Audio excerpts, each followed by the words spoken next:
Shankara, an intellectual giant,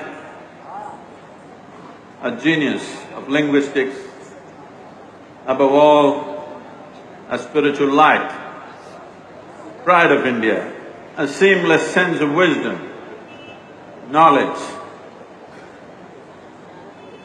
and a shining light for humanity. How do you produce such a man? Where does this energy, where does this zest, and where does this wisdom come from? Just to take one aspect, he comes from a village, today a small town called Kaladi. Kaladi literally means beneath the feet. This is the fundamental nature of this culture. Bharat means we always learnt how to be at the feet of the divine, to be Kaladi always.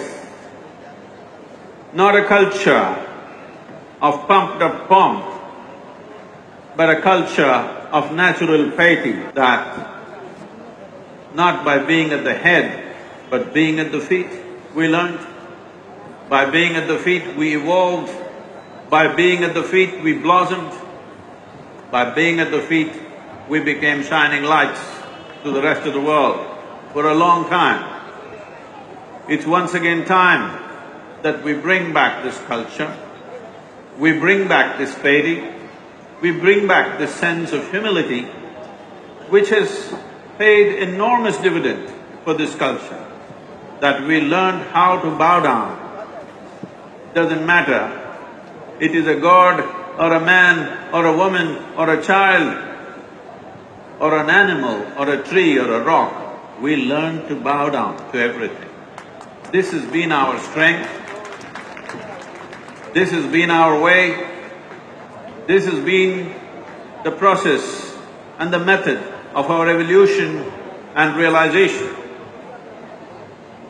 This is very important today in the world, that all this knowledge, all this wisdom came not by faith, not by belief, but by realization.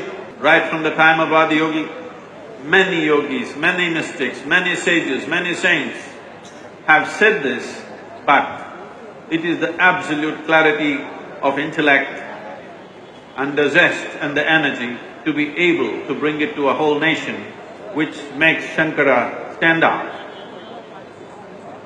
Well, there are many aspects to this, but today, one thing that is important in this world is, unless the spiritual process in some way, if it does not run parallel to the scientific realizations that have happened, and if spiritual process in some way does not sync with the fundamental human logic, the future will not take it.